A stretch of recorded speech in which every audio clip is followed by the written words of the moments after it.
Where are you right now? And what stands in the way of your financial destiny? What's the destination?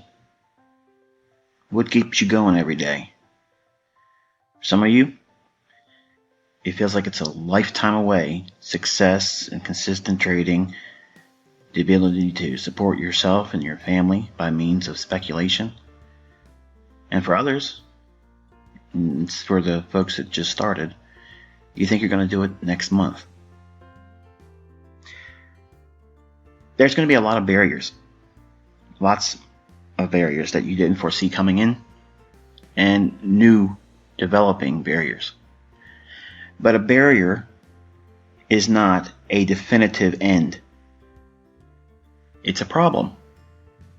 And as a speculator, a trader, you have to be a good problem solver. If you don't have problem solving skills, you're going to struggle. For me, when I was coming up as a developing trader, in 1992, I was residing with a family member. And I lived with my aunt and uncle. And the uncle was the one that was a commodity trader in the 80s and tried to talk to me when I was 16 to get me involved in trading, or at least thinking along those lines as a trader and aspiring to be such upon graduating school and getting a degree or so. And when I lived with them, I inherited a lot of bad habits initially, and it caused depression. And some of those bad habits were fear, procrastination, and a underlying sense of not deserving it. So my upbringing was very modest, and we didn't have a whole lot of much really, but we didn't miss it either because we were never exposed to having a lot. So when I saw a family member of my immediate family doing well by all definitions back then, in the 90s, it was your middle class, success story from an outward stand. And I aspired to have that. But upon going to work for a company that put me in a 13-hour routine, just about 6 days a week, and only having Sundays off, I quickly realized that wasn't the path for me. I developed a very strong work ethic. I never missed a day of work, and I wanted to focus on getting out of the rat race. Now, most of you that know me know that I got started as a commodity trader by way of Ken Roberts' course, which really isn't a course. It's you pay to put yourself on a mailing list, let's put it that way. But I'm happy that I got started, because if I would have never gotten started, Lord knows where I'd be at today. Probably very miserable, very unhappy, to say the least. But I worked a lot of hours at my job, and every waking moment that I had an opportunity to read about the marketplace, listen to some commentary about the markets, I was constantly digesting it. I was a sponge that never was filled. It was always an appetite for me to want to learn more, and I've always maintained that, approach about it. And while I really don't learn anything new from other people or other methods or anything like that, I learn a lot about myself in the engagement of the day-by-day relationships to price action, and I learn a lot about human psychology, which I guess in a way has a lot to do with trading, but not in the sense that if we sat down in the same room together and we were talking about the markets, I would gravitate to human psychology a lot. And if you were new, you would want to start talking about entry points and how to get this or how to get that in terms of profits. And that is going to be a problem and a barrier for you. So what I had to do was submit to a lot of time. My approach to doing all this was very structured in the beginning because I already knew it was going to be hard for me. I had no misconceptions or fantasies about how it was going to be easy for me to do it. But at 20 years old, I was thinking to myself that I wanted to be retired at the age of 40. And to my family, that sounded ludicrous. It was unachievable. You couldn't get it. You couldn't obtain that. So submit to the working grind like everyone else does. And that created a sense of anxiety in me to the degree where I was not going to relent until I got myself to the position where I wasn't going to have to work for money. Because I felt working for money was a stupid waste of my time, it was a waste of my energy, and there was a lot better things to be doing than to go to work for someone else. They're never going to appreciate you, not to the degree they should, or that you would want them to. So basically, to have a job or go out into the workforce is rather stupid. So now I know some people are going to scoff at that and say, well, everyone needs to work. They have to have a job. They have to have the ends meet, if you will. And I agree. But that's not a destination. Now, unfortunately, most people create that as their final destination because of procrastination, fear of failure, failure to observe the realities of having the resources, whether you accept the fact that you do or don't.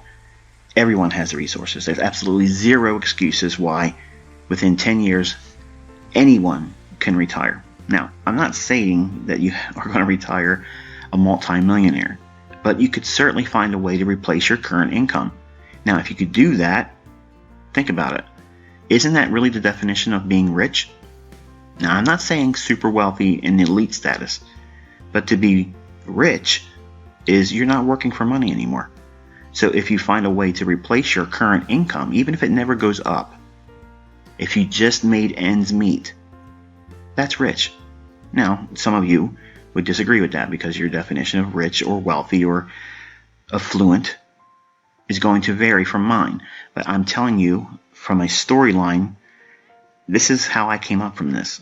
I came from a very, very modest upbringing, very modest start. So it was a 20-year plan for me. Now, for most of you, you won't subscribe to that. 20 years is too long. Sorry, let me go to the next video. Let me go to another YouTube mentor. Let me see who's selling the system. Okay, give me a process of give me in 1, 2, 3, give me the profits and wash, rinse, repeat. I never really subscribed to that very long, initially because everyone's baptized in the same way with trading its indicators and buy and sell and this, that, and the other thing. But I found quickly that that wasn't the way to do it. And because I'm a very analytical person, I have a very technical approach to things. I'm methodical in a lot of ways, and I've always been that way.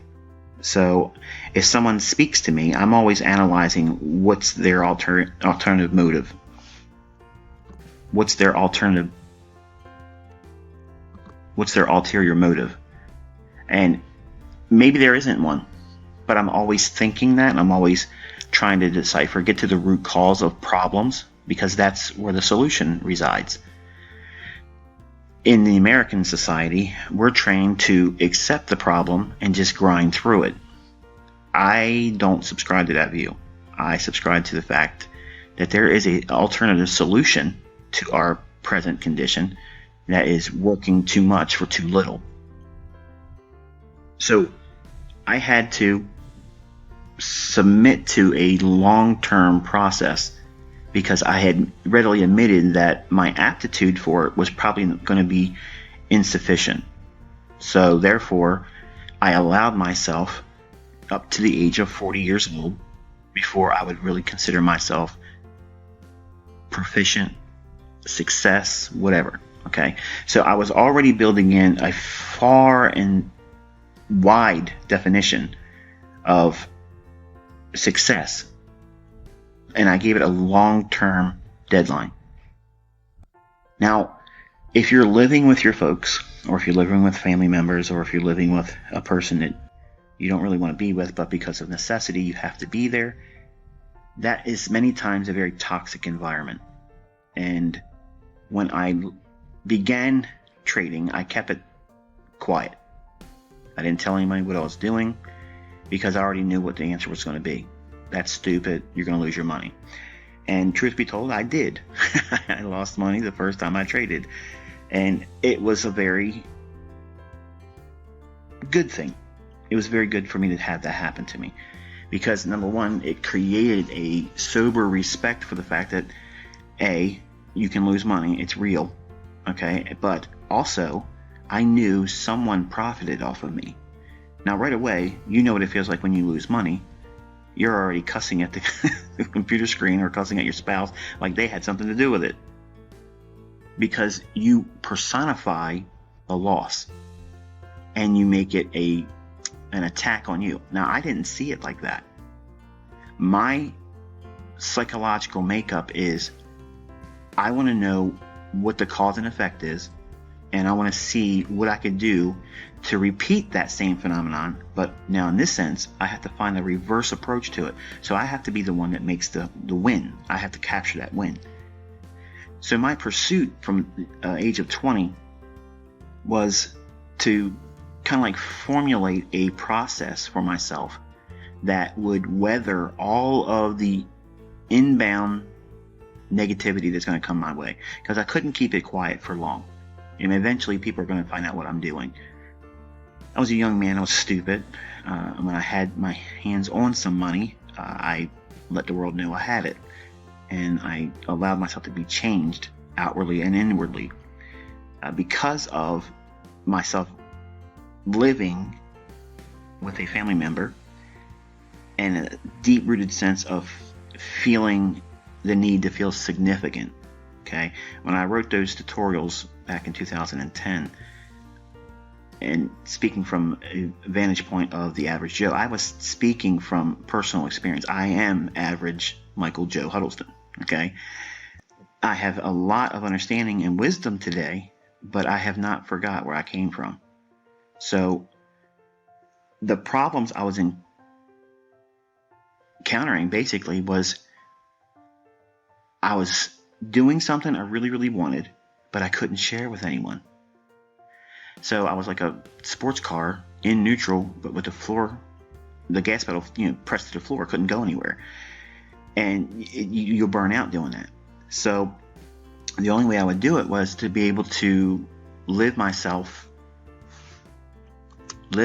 way of doing things around my closest friends, not my family, and online, because it didn't feel real to me any other way. So I was in a stance that was almost inviting an arm wrestling match internally, because my family would always tell me, you need to get up, go to work on time tomorrow, and put your day in. Well, my day was 13 and a half hours. And I did this 6 days a week to bring home $183 a week. Now, I need to say that again. $183 a week after taxes, 6 days a week, 13 and a half hours. Think about that. I was being taken advantage of, but I was sold on the idea that I would be made a route manager and I'd be a boss and I wouldn't have to do the route I was running. So I believed the rat race lies. I was never going to amount to that. The company never survived that long. So the point I'm trying to make is all of us have these real world arm wrestling matches, and we have to balance the inbound negativity, doubt, naysayers, and you also still have to find a way to be motivated. The only way you're going to do that is if you have a action plan that's written out, well defined, with a specific destination and a deadline for that destination. Because basically what we're doing is we're trying to make a business plan for our dream. My dream at 20 was I wanted to be retired at 40. I wanted to be a millionaire. $1 million, not 50 million, not 80 million. I wanted to have $1 million after taxes when I was in my 40s. The problem I had was, how do I get there? Because my first trade was a losing position on an orange juice option, trading commodities. I lost half of what I put up the very first trade in one day. And that motivated me more than anything ever in trading, because I knew someone else made more than I earned in a month in one day on my stupidity. Now, I didn't victimize myself. I didn't beat myself up. I said, this is exactly what I'm going to do the rest of my life. Now, how many of you listening to my voice right now would have had that same thought process? Most of you would have been like, hell no, I'm out of here. I want to take whatever I got left and call it quits. And I'll just be thankful I didn't get all my money taken. And that's normal. But I'm not normal. I've never been classified as normal even as a child. I was always the quiet one. And you know what they say about the quiet ones? You got to watch out for those guys. But I had all of the outward interference coming by way of my family members. They would be arguing around me about meeting their financial means every month, going to work sick, fearing that if they stayed home, they'd be punished by their superiors. And I saw all that. At the same time, I was able to do a small portion of profits in the beginning, but I was growing it slowly. The plan I sat down with, and I get a lot of emails, many emails every single week, and invariably I will probably have about 25 to 30 questions that are pretty much like what I'm going to speak about now. How did I start, and how did I keep myself balanced and focused, weathering all of the adversities that come by way of a developing trader? Well, the first and foremost is you have to be tenacious. You can't accept failure as a final destination. You're going to fail. Every stop loss that's hit, every collapsed trade that you feel that doesn't fall in line with your trading plan, that is a failure. Failure is a requirement for success. It's absolutely part of the process, because you're not going to know the solutions to long-term consistency until you have these adversities.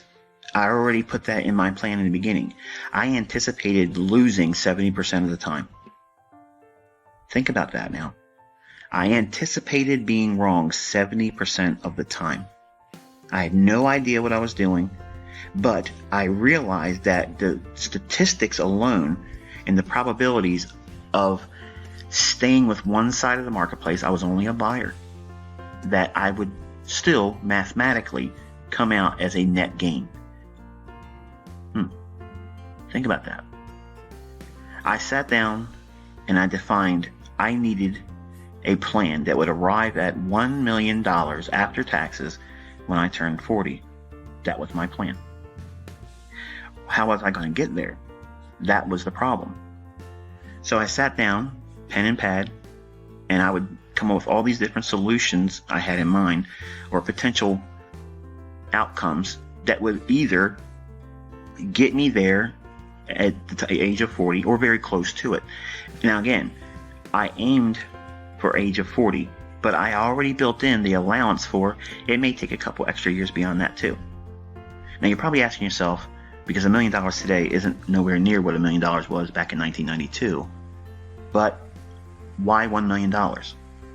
Because I had already made it up in my mind that if I made 10%, now this is going to be a shocker, if I only made 10% a year, yes, 10% annually, I could draw a six-figure income and I would never worry about money again. I wanted to escape the necessity of working for money. I didn't want to work for money. Now, I was willing to work 20 years to get to that point because I came from nowhere. I come up from, grassroots, low income. That was me. That's where I came from. My family is not affluent.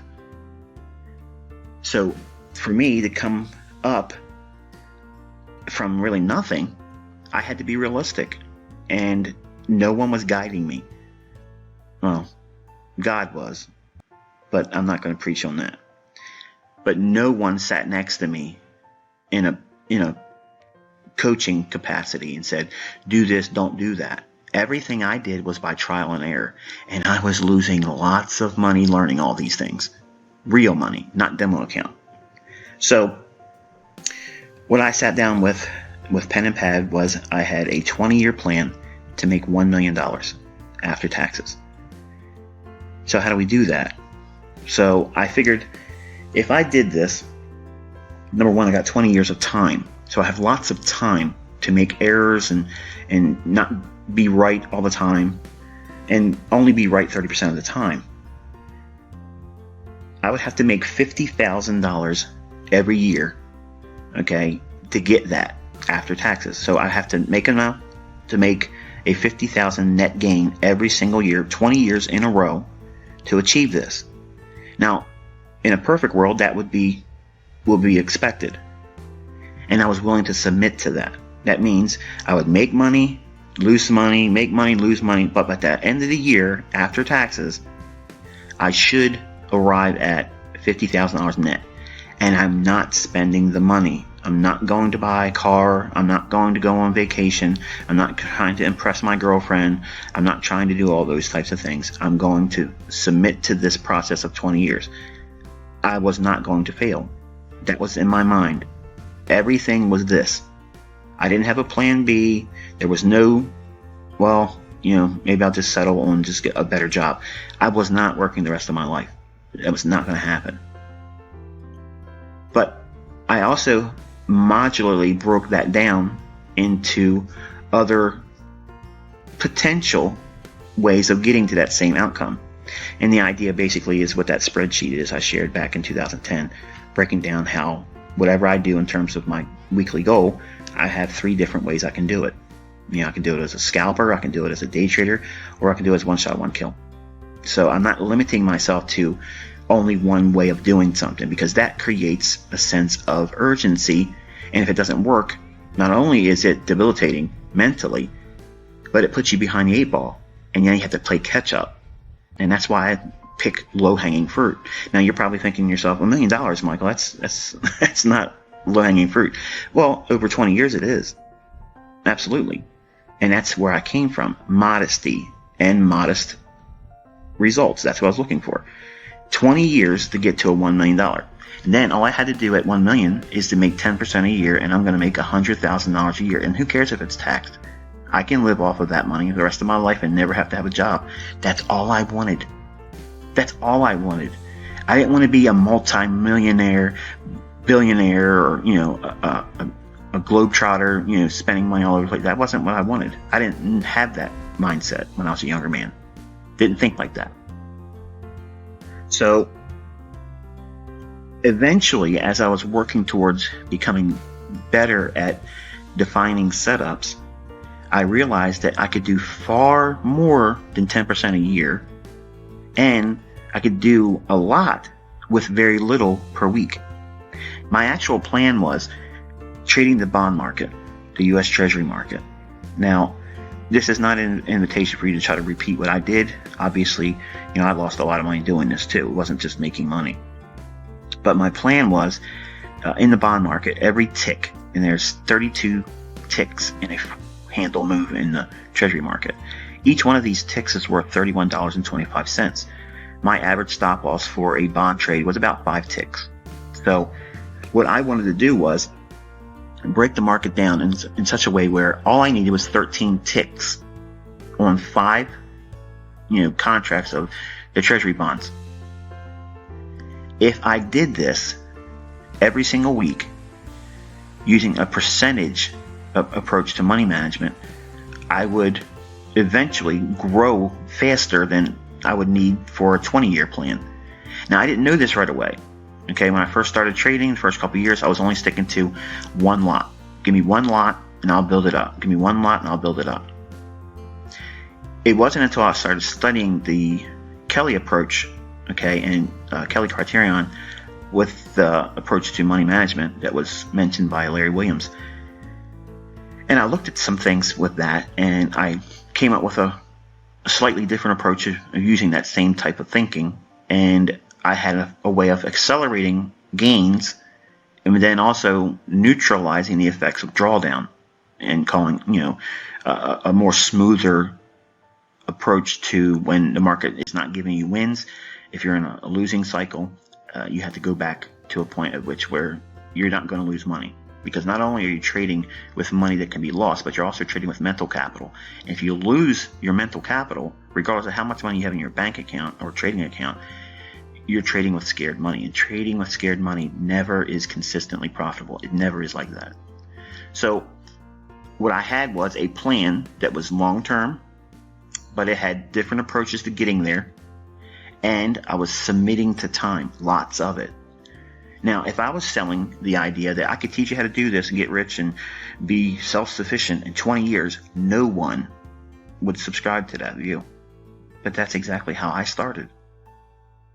Now, as I matured as a developing trader over the years, I've learned a lot. Tons of things that help me do things with a short-term time horizon. And if I'm feeling competitive, I can do things explosively in terms of percentage gain. That's not necessary. When I teach folks can only focus on getting 25 pips per week net, I mean that. I absolutely mean that. Because if you can do one thing well and repeat it, it doesn't matter how much you start with. You just have to have the time and the consistency and discipline to stick to it.